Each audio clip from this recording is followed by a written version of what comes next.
Welcome to Still Plays Galaxy of Heroes. This is a Conquest video, and it's time to tackle the Datacrons. We're looking at set number 20, Enduring Power. We're going to cover my targets and how I feel about them generally. This is the bird's eye view overview of how I'm thinking about this set. Separated into tiers, but it's not in order within each tier. I don't like to waste anyone's time, so if this is all you're interested in, here you go up front. Just spread the word of what we try to do over here. For the rest of the video, though, we will do some quick hits for the level 3 and level 6 abilities, and a brief word about most of the Crons. Level 3 abilities, light side, most of these are minor, but get a lot of the plus 25% turn meter. Those are going to be very useful. The rest are a little bit more conditional. Debuff equaling health damage. That's always good with debuff heavy teams, but there's fewer of those with light side squads, although lately there's been more of them. Damage over time equaling protection up. That's going to suck away some of the characters that could use debuff equaling health damage, but Gungans, Cad Bane, Spectre, some Scoundrels, Old Republic, or Dash even with this set. I love protection up. It's a very powerful mechanic. And then crit damage stacking, it's okay, but since you need an AoE to do it, it's just going to be a minority of characters, and it overlaps with some of the other level 3 abilities that are going to be more preferable with the squads that we're using. So turn meter is your best option in general sense. Dark side's interesting. We have Revive Tank, and that also resets cooldown, gain a bonus turn. This is a big upgrade on the standard tank revive that we've been seeing recently. Definitely grab a bunch of those. Then we have basic gain buffs. Grab a handful. It's fine for filler. Buffs having offense stacking. That's conditional just because it's the opposite end of what we've been seeing on light side characters causing debuffs. There's fewer characters on the dark side that is buff heavy. And then special equaling 15% turn meter. I'd grab as many of these as makes sense. You're not going to want to use them everywhere, but they do have a big effect, especially when paired with already fast squads. Like we've been seeing it recently with what it's been doing to Jabba squads. They've been pretty effective there. For level 6 abilities, the general note, as always, is the top ability within each faction is going to be the most desirable and the most powerful. That's what's designed within each kit. We're going to want to grab more of those than not. But there are options within each set that can have some conditional uses that are interesting. We'll talk about a few of them. Now with the Mercenary faction, we have defense penetration, extra attack out of turn, and more damage with Soldier of Fortune, and enemy attacks out of turn expose that enemy. So this is obviously excellent and designed with Balin's Skull in mind. However, there's enough going on here that it's going to be worthwhile on all Mercenary squads. And it's also interesting, if the Hutt Cartel didn't have its own strong Cron, this would be really effective on Jabba. What we're going to see on this set, particularly with Balin's Skull, is some of the counters are going to struggle because those extra attacks are just going to reflect back on the attacker, put up those exposes, make them more vulnerable. The defense penetration is going to make Merrick and Shin Hati in particular much more dangerous, plus you have that Soldier of Fortune synergy. They are definitely going to punch up. So even though that we are losing things like the Shin Hati Cron, this level 6 ability is going to boost them up regardless. For the rest of the abilities, crits equal offense stacking. That's good. Any offense stacking is always welcome. And then just the rest are solid, but we've seen them all before. They aren't going to be a focus. And beyond that, there just aren't that many Merc squads to get a deep pool of these. You're only going to need a few. The Hutt Cartel have a really nice level 6 ability. Enemy takes damage from a thermal, all Hutts gain offense stacking. While enemy inflicted with a thermal, they are immune to health protection recovery, and whenever a Hutt Cartel ally uses a basic, all Hutt Cartel gain 10% turn meter. This is going to make Jabba a monster. What it's going to do the most, especially if you pair this with the extra dark side turn meter at the level 3, is we're going to have a super fast danger squad that's going to shut down all the cheap Jabba counters. It means we're going to have to rely on something like, maybe we'll have to rely on JMK because JMK is going to shut down some of that turn meter manipulation, but it's probably going to make the JMK that much more difficult as well. But we're only probably going to need 1 or 2 of these. There's just not really any viable Hutt Cartel squads after the Jabba squad is used, unless you're pulling away a Bosch lead. You can make a functional Bosch lead team. If you're working towards unlocking Jabba, Bosch lead's really nice. I used it a lot to shut down, like at the time, new was still a strong squad. Like Bosch would handle Newt lead no problem. And this was with like gear 11 characters that I like to use here. And Mob Enforcer is really nice with Bosch lead. But at most, you're creating 2 squads. I do think we could have some alternate options at level 9 depending on the game mode. Like Territory Wars, you might want a different Cron than in Grand Arena, but we only need a couple of these. You can just experiment and have fun. The rest of the level 6s are fine, but we won't really need them. It's all going to be about this ability here.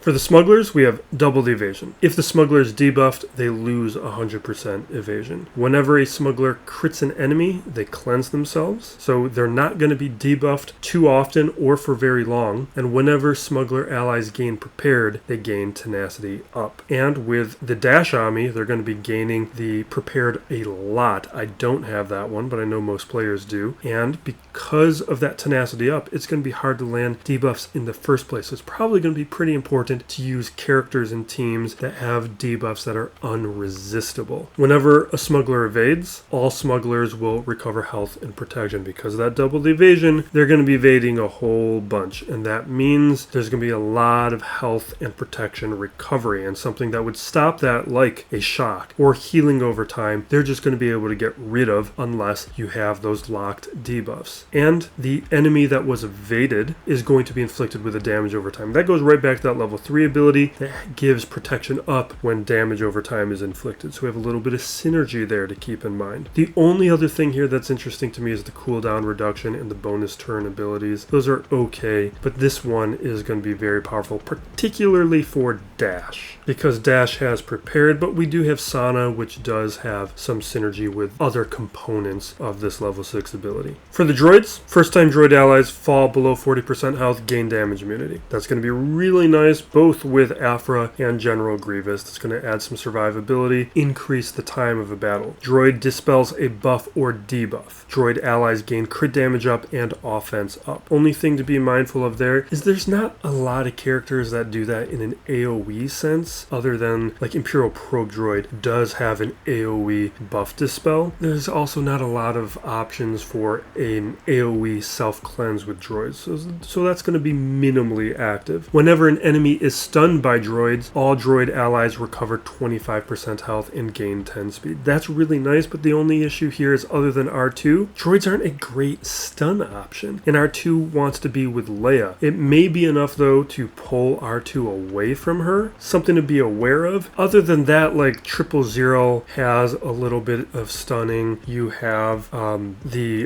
IG-100 has a stun on the special, but these have conditions to them. You're not going to be actively using them multiple times in a battle to really get that speed stacking. For the rest, they're okay. The buffs equaling turn meter, that's solid. Health equaling cooldown reduction in turn meter when they fall below that 50% threshold. That's nice. That could be very active with Afra, but it's only the first time, so that's going to get triggered so quickly. Even on a Grievous squad, you might see multiple characters have that triggered at once, where it's not going to be as useful as if it was spread out. And then debuffs expiring equaling turn meter, it's okay.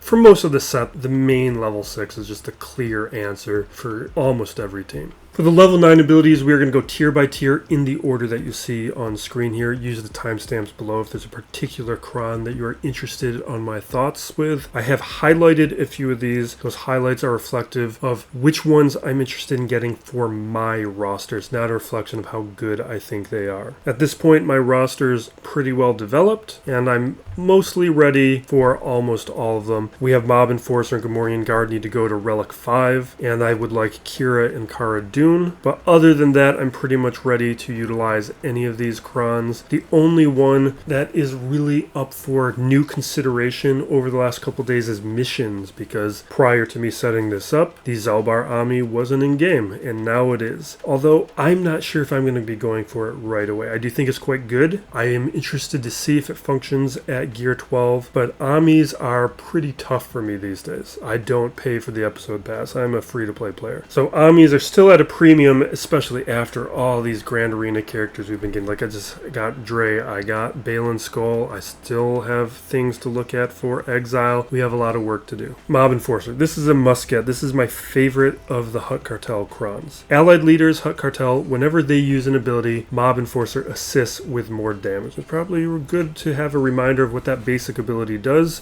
When she assists, she's going to inflict defense down. If they already had that defense down, they are going to be inflicted with daze, get exposed, and they're going to have vulnerable for 2 turns. At the start of Mob Enforcer's turn, she's going to AoE inflict enemies who had thermals with buff immunity. That's going to lessen some of the need for Embo to be on the squad, so you can take Embo out. It's not going to be as good as Dispel, but it's going to be a close second. And whenever Mob Enforcer attacks out of turn, she always scores a critical hit. And she's going to be attacking out of turn, partly whenever the leader takes a turn. And whenever an enemy crits Mob Enforcer, that enemy is inflicted with a thermal. So this is going to be a very active Cron under Jabba, and part of that is the synergy with the level 6 ability. Mob Enforcer is going to give us even more thermals, which means more opportunities for offense stacking from that level 6 ability, and it's more basic attacks which trigger more turn meter gain. If you don't have Jabba, she's going to be awesome under Bosch lead, and that is viable at lower stars and gear 11. I did a lot of that when I was working towards Jabba. You can go back to some of my old videos to check that out. Mob Enforcer is great under Bosch lead. There's a ton of synergy there. The only issue was that Mob Enforcer is not good under Jabba, at least without this Cron, and I think this Cron removes that issue. And as a reminder for the rest of the kit, we have Thermal Detonator is going to blow up all of those thermals, and it's a chance for Mob Enforcer having a bonus turn. And with the unique, we are going to have extra stats, extra speed to add to the extra turn meter from the level 3 and level 6 abilities. Sana Starros. I keep hoping that one of these Crons is going to make a Sana squad something. I hoped it with Lando. That didn't happen. But this time, I think we finally have it, because unlike the rest of these Crons or previous Crons that could work with Sana, those Crons boost character. This level 9 boosts the whole squad. We're getting all allies gain max health, max protection, gain speed, and defense up. Whenever an enemy is inflicted with vulnerable, they're also target locked, so target lock is going to happen a lot more, and her kit depends on target lock. And whenever a scoundrel ally uses a special, the target enemy loses 40% turn meter. Whenever a rebel or scoundrel ally attacks an enemy with target lock, they're going to gain retribution. And when an ally is defeated, Captain Hans resets his cooldowns. All allies are going to recover 50% health and protection. So now we have Han is going to be constantly bringing people back if you attack anybody other than Han. So Han has to go down first. You're going to want to protect him with a Tink. Most of us, maybe not most of us, but a lot of us have Stormtrooper Han now at relics. That's going to be important. Also, Cara Dune might be enough for me to motivate me to put relics on Cara Dune, or her own Datacron might be. But we have a lot of mechanics here that are going to make Sana a very dangerous squad. We'll be testing her on offense to start. We'll check to see if she's going to be defensively viable. That I think is going to be a little bit harder because it's just going to be somewhat easy to take out Stormtrooper Han. But on offense, I think we've got a winner here. For Genet Cal Kestis, this one's a little debatable. I think it's subtle, but I do think it's going to be an improvement. So the first part, with his unique, it is whenever Genet Cal Kestis gains a configuration, he gains 5 stacks of Impetuous. And with the Cron, this first part looks to be the same. Whenever Genet Cal Kestis gains a configuration, he gains 5 stacks of Impetuous until the end of the encounter. But whenever Genet Cal Kestis uses Impetuous Assault, it's going to gain defense penetration and 100% offense for 2 turns. So one thing that's doing, it's increasing his usefulness after he uses Impetuous Assault. And paired with Armor Shred, that's going to be very effective. And what I really like is this next part. Whenever Cal Kestis gains a buff, he gains 10% defense. So with the other Cal, with Seer Junda, we're going to have plenty of buffs going around where that defense is going to stack quickly. So this is going to make him more survivable and hopefully increase what the Unaligned Force User squad can do. Or even create opportunities where we move it over to a Jedi squad, throw in Yoda, just throwing up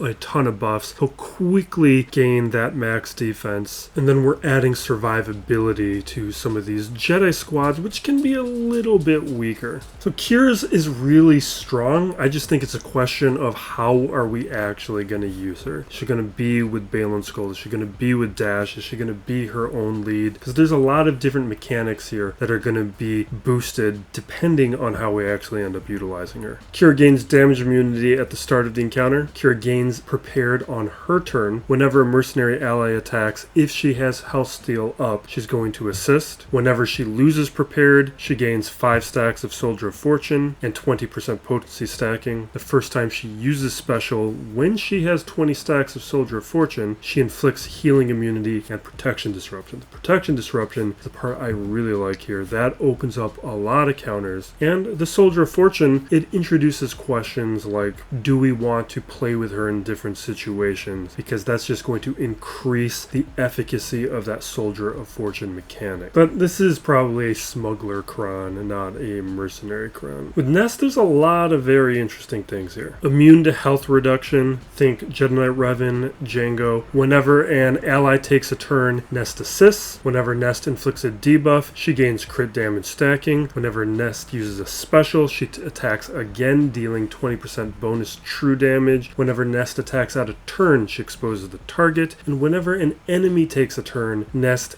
gains offense stacking until the end of her turn. Now the only question here is, where is she going to be used? Because she's always been a great plug and play character, and she's always been a bit of a solo artist, so this may actually help that. We have opportunities here. Where do we plug her in to various scoundrel squads, or do we try to see if this boosts what she can actually solo, because those opportunities are possible. And in her case, I kind of like that level 6 smuggler ability with retaliate, because in her case we actually don't want the evasion. We want Nest to be hit. A lot of her mechanics are based on getting hit and absorbing it, so that would be a waste and actually a mistake, because she's just going to be evading and it's going to be impossible. We want Nest to counter. So with Nest, the retaliate, where she's going to be reflecting 20% of the damage received, I think is just going to boost what the countering already does when she gets attacked. But in her case, I do think we're just going to need to experiment a little bit to figure out our best uses. With HK47, this is my bet for the Afra squad, not BTs. I think it does just enough more where we could see some punching up opportunities by using it there. Start of the encounter, HK gains 15 speed for each droid scoundrel ally, so not an option for the Sith Empire. Start of HK's turn, he AoE inflicts evasion down, which means when we use the other abilities from everybody, they're going to land and those characters are not going to be able to dodge as effectively. Whenever an enemy is inflicted with burning or torture, HK's abilities reset. Both BT1 000 are going to trigger that reset, so try to spread them out accordingly, time them correctly to take advantage of these abilities. Whenever HK uses Assassination Protocol, HK is going to inflict ability blocks, so that's adding another level of control, limiting what the enemy can do. And whenever an enemy is inflicted with Tenacity down, they're also inflicted with Fear. His AoE ability is going to do this. And the Fear is actually what I think is going to be the most helpful with this Cron, because there's a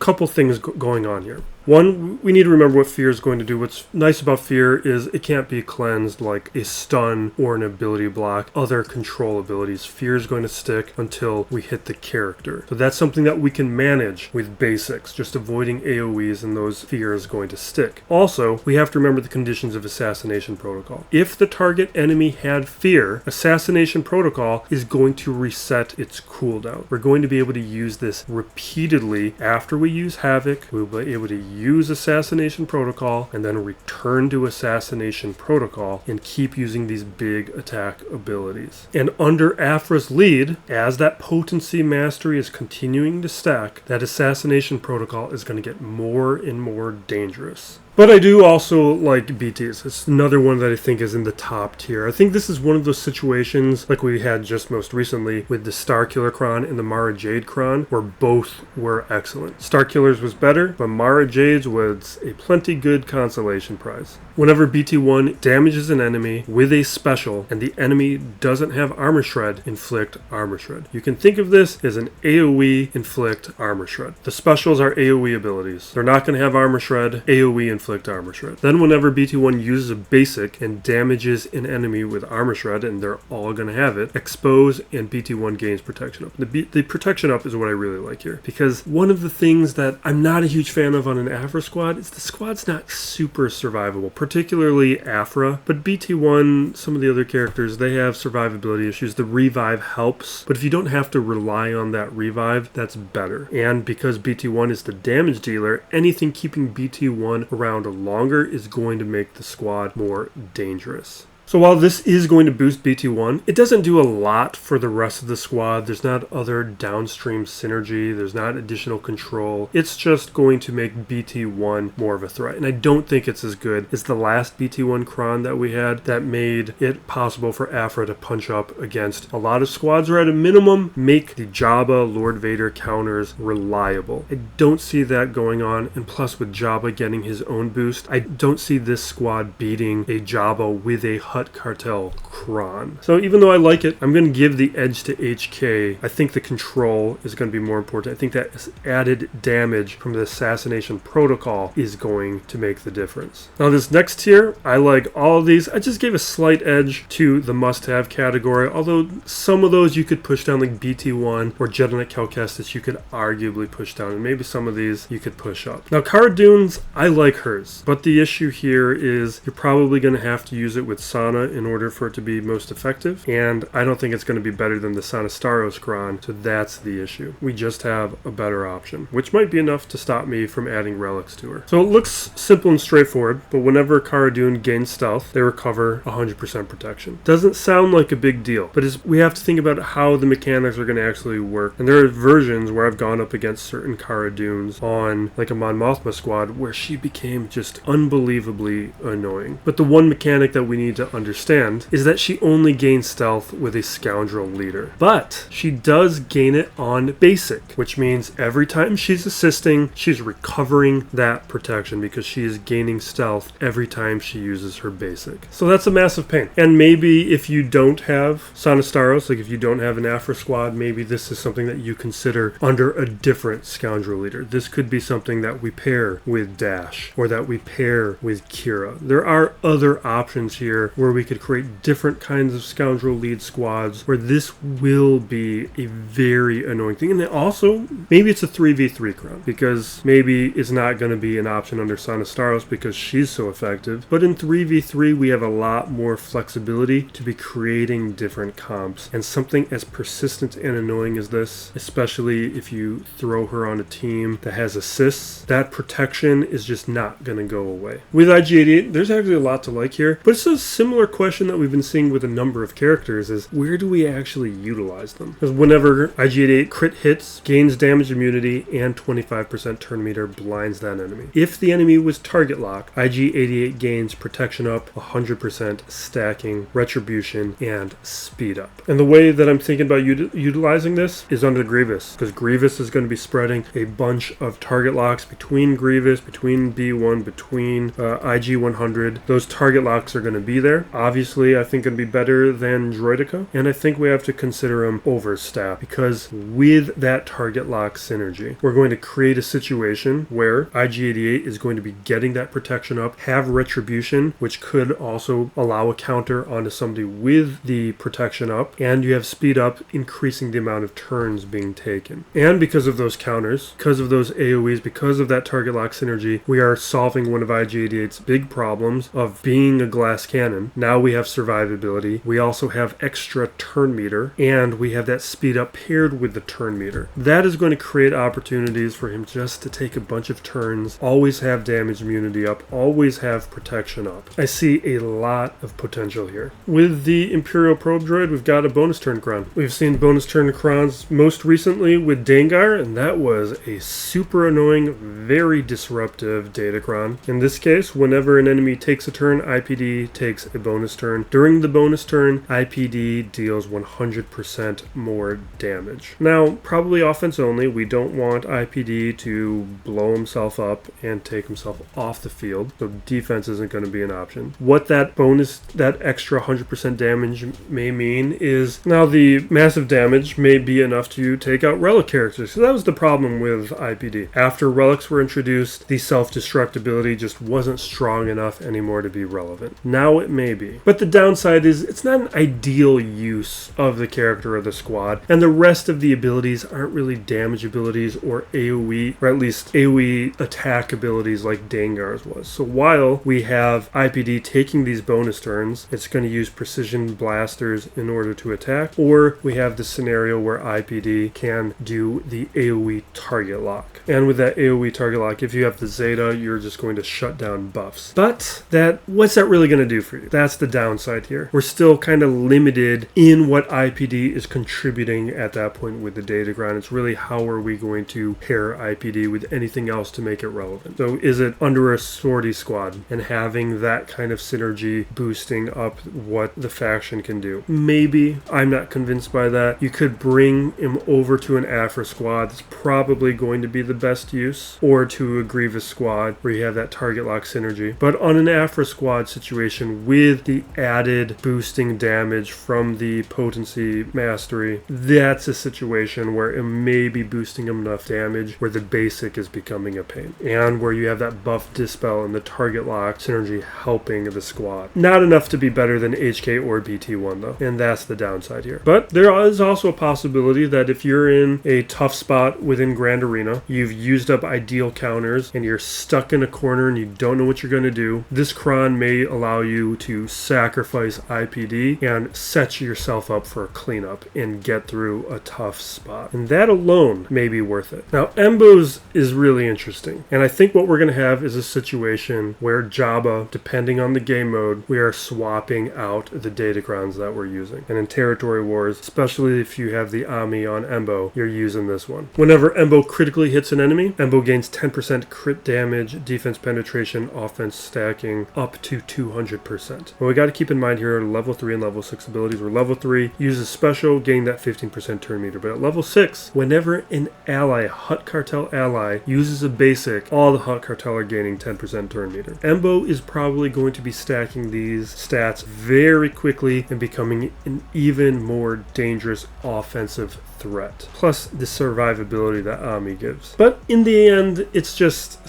stat stacking. It's just boosting what he's doing. I think Mob Enforcer is more transformative to what the squad is doing. That's why it's my preference, but I do see this being conditionally useful, particularly within Territory Wars. Gamu's is interesting. It's not a terrible Cron. I think it's pretty interesting. It does a lot to make Gamu better, clearly better. And it may turn out to be like a 3v3 Cron, because in 3v3 we have a lot more flexibility to experiment, maybe spread out some of those Hutt Cartel characters and Crons. The only issue is maybe those separated characters, that's not going to be as good as just consolidating all the characters onto a single squad. At the start of the encounter, Gamu gains 5 stacks of My Kind of Scum, 100% potency, 50 speed, 20% counter chance for each Hutt Cartel ally. That means gotta be with Jabba, because that's only relevant to Jabba. Whenever Gamu inflicts a damage over time, he gains riposte. I believe he does that on basic. While taunting, he takes 30% reduced damage from enemies with damage over time, or thermal detonators. So with those thermals around, he's going to be a little bit more survivable, and whenever Gamorrean removes turn meter from an enemy, reduce the cooldowns of his abilities by 1. So while I find it interesting, I just think it's clearly worse than Mob Enforcer and Embo's at a minimum. But I may experiment with it. I just doubt I'll be adding the extra 2 relic levels to do so. Beskar Mandos, this one I'm grabbing to put something on a Mandalorian squad, but this one is not a game changer, but it's solid. Whenever Bam is dealt damage, reflect 20% of the damage dealt back to the attacker as true damage. Can't be evaded, can't defeat enemies. It doesn't do too much, but it's better than nothing. Reflected damage is always good. The only question is how many times is he going to get really attacked. It's just a marginal needle mover. But as Crons expires and you're always looking for a Cron to put on on a heavily used squad, we have one now. Now this is actually something we need to note, because when I made this graphic, this was prior to Zelbar receiving an Ami, and now that's changed. So actually, I would probably move mission higher into the solid territory, but that is more speaking to the quality of Zelbar's Ami than how I feel about the Datacron. I just think that squad now is going to be much more interesting. I, however, have her at Gear 12, and my other Old Republic characters are at Gear 12. My Wookiees are at Gear 12. That is just a much larger investment to get something out of those squads, where that amount of Kairos is not something I'm going to want to do, especially when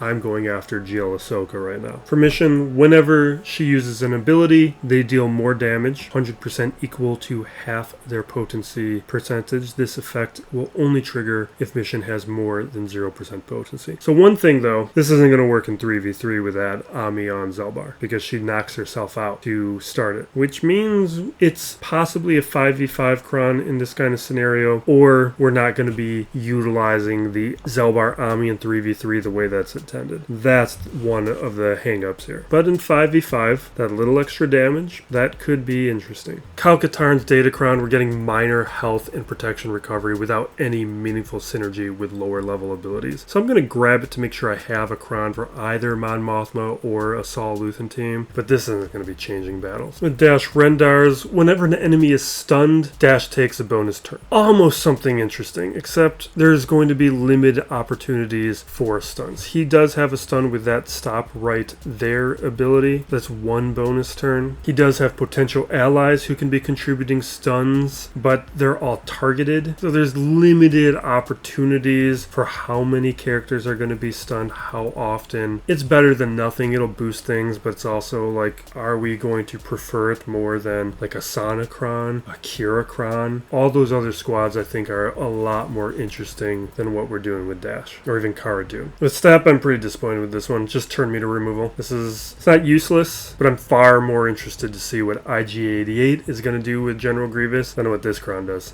Greedo's nothing even to really talk about. This is among the theme of the most useless and lazy Datacrons, where it's just filler. Just stats per relic. Like, we get a couple of these every set. Same deal with Veteran Chewies, just dispel debuffs, recover health, conditional, another filler Cron. And same deal with Cad Bane. Ally turn, Cad assist, doesn't change anything, filler. We are heavy in Conquest content right now. We have my Conquest overview up top, and we have sector by sector videos. We'll have the most recent one, Sector 5, down below for you. And then over the next coming days, we'll be having kit reveals on Mercenary Wrecker, as well as the Jocasta new kit breakdown. But thank you for watching. Be excellent to each other, everybody. This is Still Plays Galaxy of Heroes.